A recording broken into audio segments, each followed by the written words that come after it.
Hello viewers, আসসালামু আলাইকুম। তোমরা সবাই কেমন আছো? কমেন্টে জানিয়ে আশা করি সবাই ভালো আছো। আজ আমি মৃগেল মাছ রান্না করব, সেটা ছোট সাইজের। তার জন্য আমি যে কড়াইতে পেঁয়াজ কুচি কাঁচামরিচ কুচি দিয়ে দিয়েছি। আজ আমি মাছটা কষিয়ে রান্না করব, ভাজবো না। তার জন্য মাছগুলোকে আমি আগে হলুদ লবণ মাখিয়ে নিয়েছি। আর মাটির চুলা এভাবে রান্না করলে খুব মজা হয়।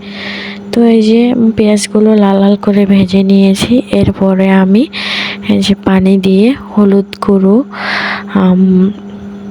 দিয়ে দিলাম, সব আইটেমের মশলাগুলো দিয়ে দেবো। তারপর লবণ দিয়ে দিচ্ছি, সব কিছুই মানে দিয়ে দিচ্ছি, হলুদ গুঁড়ো মরিচের গুঁড়ো, তারপর হচ্ছে আদা রসুন বাটা জিরা বাটা সব মশলা দিয়ে দিচ্ছি। এখন আমি এই মশলাটাকে ভালো করে কষিয়ে নিচ্ছি।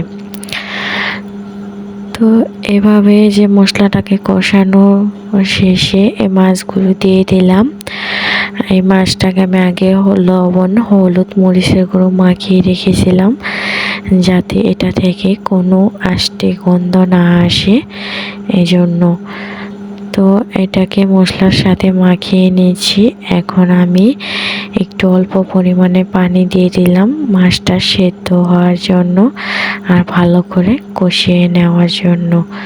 ওভাবে কষালে হলুদের গন্ধ কিন্তু কাটে না। তো এই পানি দিয়ে অল্প পরিমাণে পানি দিয়ে তারপর যদি মাছটাকে ভালো করে কষিয়ে নেওয়া হয়, তাহলে মাছটা সেদ্ধ হয় আর গন্ধ আসে না হলুদের। তো ঢাকনা দিয়ে ঢেকে দেওয়ার পরে এই মাছটা এই যে ভালোভাবে সিদ্ধ হয়ে গেছে আর পানিটাও টেনে গেছে, প্রায় মাখা মাখা হয়ে গেছে। এখন এটার ভিতরে আমি কিছু কুই পাতা দিয়ে দেব, বা পুঁই শাক যেটা বলো তোমরা। আমরা গ্রামের ভাষায় কুই পাতা বলি, শহরের ভাষায় পুঁই শাক। তো আমি কিছুটা দিয়ে দিলাম এই কারণে যে হলুদটা একটু বেশি পরিমাণে হয়ে গেছে, যার জন্য একটু গন্ধ আসছে হলুদের। এজন্য এটাকে দিয়ে আমি ঢাকনা দিয়ে ঢেকে দিলাম আর জালটা একটু বাড়িয়ে দিয়েছি, তাড়াতাড়ি যেন উনে যায়।